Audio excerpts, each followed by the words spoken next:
pourquoi Red Bull n'envoie pas Max tester la Racing Bulls? Ah, ça c'est vrai quoi.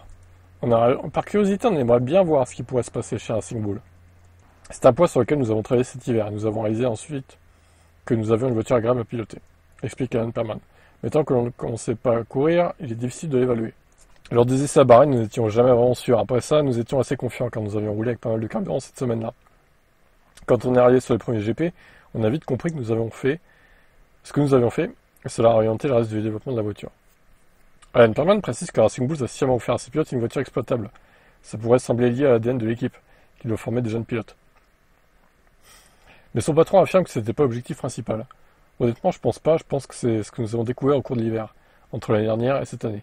Nous avons conçu une voiture, et vous avez raison, ça aide sans aucun doute lorsqu'on a des pilotes débutants. Mais je soupçonne que ce soit aussi une voiture qu'un pilote, de tout premier plan, trouverait confortable à piloter, et dont il pourrait également extraire la perfo. Bah, tester avec Verstappen. Envoyer Verstappen à Racing Bulls de temps d'une journée pourrait être utile à plusieurs égards. Racing Bulls obtiendra une référence sur le potentiel de la monoplace et pourrait mettre en perspective les performances d'Isaac Hadjar. Le retour technique du néerlandais pourrait aider l'équipe à Faenza.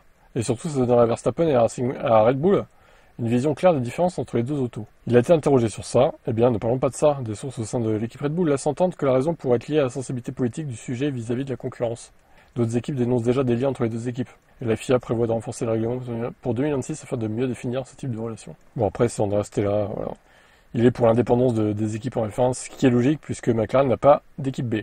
Alors moi, en tant que haters de Verstappen, je ne serais pas contre qu'il teste la Racing Bulls. Par curiosité, j'aimerais bien voir ce que ça donne. Même un swap d'une course, le voir dans la Racing Bulls et, je sais pas, mettre Lawson ou Hadjar dans la Red Bull à sa place, juste pour voir quoi. Et vous alors, qu'en pensez-vous de cette idée ?